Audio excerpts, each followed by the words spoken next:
মালিক তুমি জান্নাতে, তোমার কাছে আমার একটি ঘর বানিয়ে দিও, একটি ঘর বানিয়ে দিও।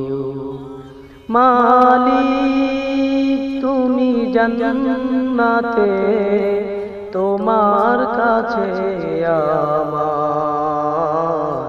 একটি ঘর বানিয়ে দিও, একটি ঘর বানিয়ে দিও। সে বিভীষিকাময় মহাদিনে তোমার প্রতিবেশী করে নিও। মালিক তুমি জান্নাতে, তোমার কাছে আমার একটি ঘর বানিয়ে দিও, একটি ঘর বানিয়ে